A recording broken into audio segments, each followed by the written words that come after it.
تست هوایی با سینی 40.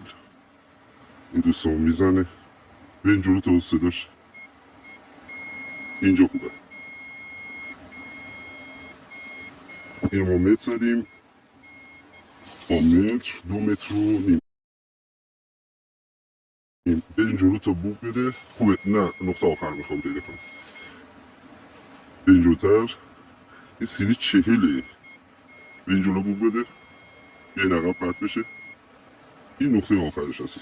وسیله به نظر من فوق العاده داره. یه سینی 40-38 رو که سینی به این شکل